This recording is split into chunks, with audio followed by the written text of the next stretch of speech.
My dad was well enamoured by the stars of the day. You can't learn it. You're either born with it or you're a nobody. There's an angel. Don't want to be a nobody.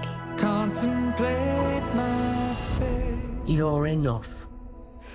Hello, you're watching Enemy. I'm Jordan Bassett, and we're here with pop megastar Robbie Williams and director extraordinaire Michael Gracey. Well, we're here to talk about Better Man, the fabulous Robbie Williams biopic, directed by your good self, Michael.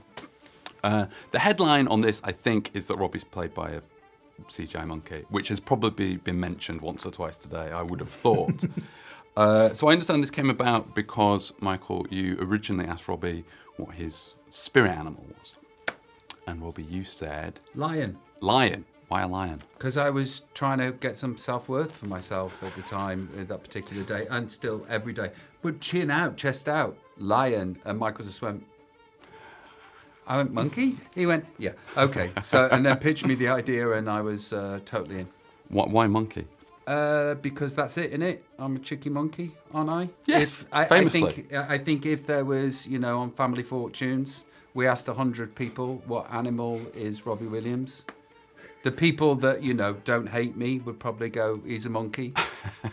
The question I should have started with is, why did you want Robbie to be an animal in the first place? I think that it was trying to find a way of approaching the film that was lensing it for a way that would be more creative and have more impact. Taking it from an audience point of view, I just wanted something that was going to be more interesting. So when I came up with that idea, it just really made me smile. And I genuinely thought, and I believe even more so now, that you see more of Rob in the monkey than you would if it was an actor playing him. Right, yeah, that makes sense. Yeah, because and also it's Rob's eyes.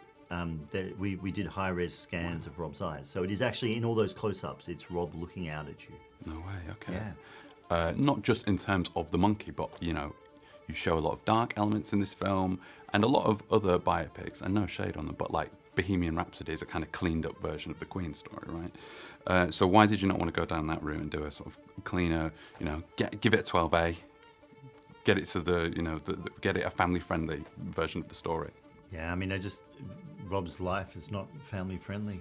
I haven't lived a PG life, neither had Freddie Mercury, but also, there's 3 members of that band that need to okay things.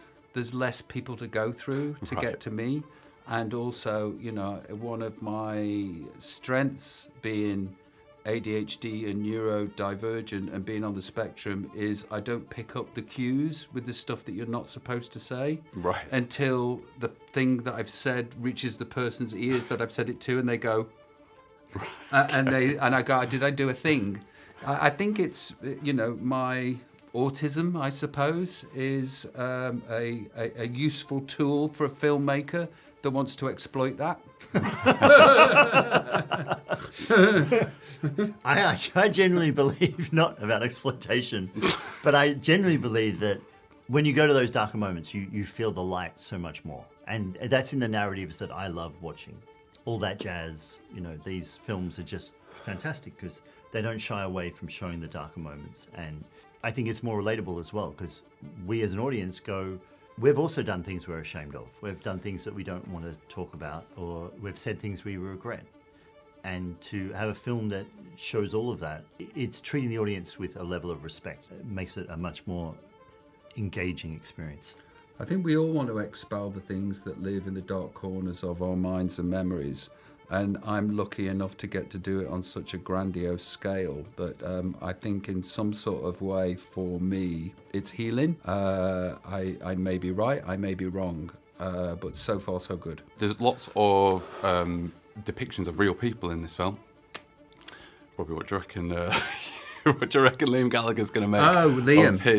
of his role? I think that there'll be a bit of him that's like happy that he exists.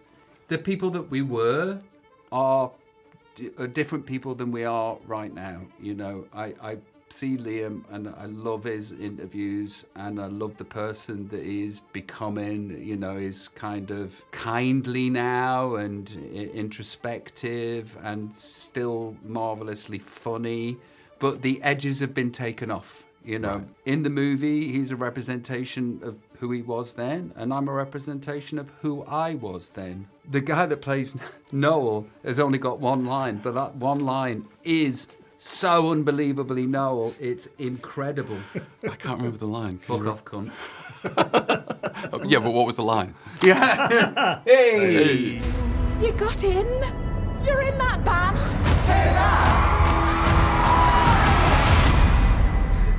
I'll give you fucking baby! Shut up, you tits! Oh, fuck off, Glenn! We were talking about sort of the darker elements of the film. Were you surprised at how willing Robbie was to go there? I mean, and we know that you're not a person that varnishes things, but No, I think that, obviously to read it in a script form is one thing. To see it up on the screen, large is another. So I knew Rob was totally on board with the script because he'd read the script and he signed off on the script, and we were all set to make that film. With the monkey, I think that you have a level of empathy with animals that is different to humans, and we are very numb cinematically to seeing humans suffer, whereas there is something deeply unsettling about watching, a monkey snorting coke. And it's not glamorous. It's just sort of like, ugh. yeah. I think it's incredibly powerful to have. That's the kind of Siegfried and Roy show I want to see, though. Do you know what I mean? Now the monkey the coke. Go on, carry on. When you go to those really dark places, and we do go to those dark places, it's wonderful that Rob didn't shy away from it. He watched it, and to his credit, and I would tell you if he made us cut anything. In fact, this would be my moment to say to everyone, yeah, there's this great sequence that Rob couldn't handle. Right. But the truth is there's not a single shot in the film that Rob took out. Wow. And what was it like for you actually seeing this stuff? Michael said there that it's different seeing it on a script than it is seeing it on the screen. Tears and triggering and grief and healing and ego and look at what's happened to me, and it just depends which version of me turns up for the individual screening on that particular day and how much sleep I've had. Right. At the minute, I want to take all of this in, and I want to drink every moment that I can, because I'm now in a place where I can derive joy from life, and I couldn't derive any joy from life for such a long time. And I feel as though I'm getting lucky again, and I'm getting another bite at the apple. So I'm literally trying to soak it all in. Before I go, Enemy, you've got to know about the fact that Tony Iommi from Black Sabbath is allegedly on your new album. Yeah, and Glenn Hughes.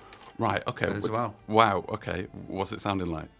Like Tony and Glenn playing a Robbie Williams song. I mean, sold. Yeah, no, it's... I wanted to make the album that if I'd left Take That Now, knowing what I know, what is it that I would have made? And, because the first album I'd Let Me Entertain You on and Angels, what did I want to make? And I set out, and this particular song encapsulates that perfectly. Unfortunately, and fortunately for me, pop songs turned up along the way too. I'm like, fuck, a hit. So this one is massive guitars, as you can imagine, and it's adrenaline filled and balls to the wall. That one in particular is my favourite song off my new album that I've just announced is happening. When's it out? I don't know. Let's see how well the film does. One question that Enemy always like to ask is, what is one album that you always go back to?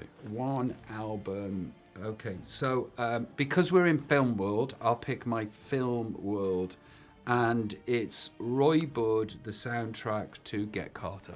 Right, okay. Why is that? Because it's amazing. Yeah, no, it's I love that album. That's it, man. That's all I've got. That's all you got? Yeah. What's your favourite song on it? Searching for someone I know have gone to bed. And there's someone I know you're gonna dead. It is a world as is. Somehow I have missed. Somewhere I know it exists. Ba-dum, ba-da-dum, ba-da-dum, ba-dum. Thing is, I don't know what things are called. It's like I know my favourite David Bowie album, and I know it's called Honky Dory, but I don't know what any of the songs are called.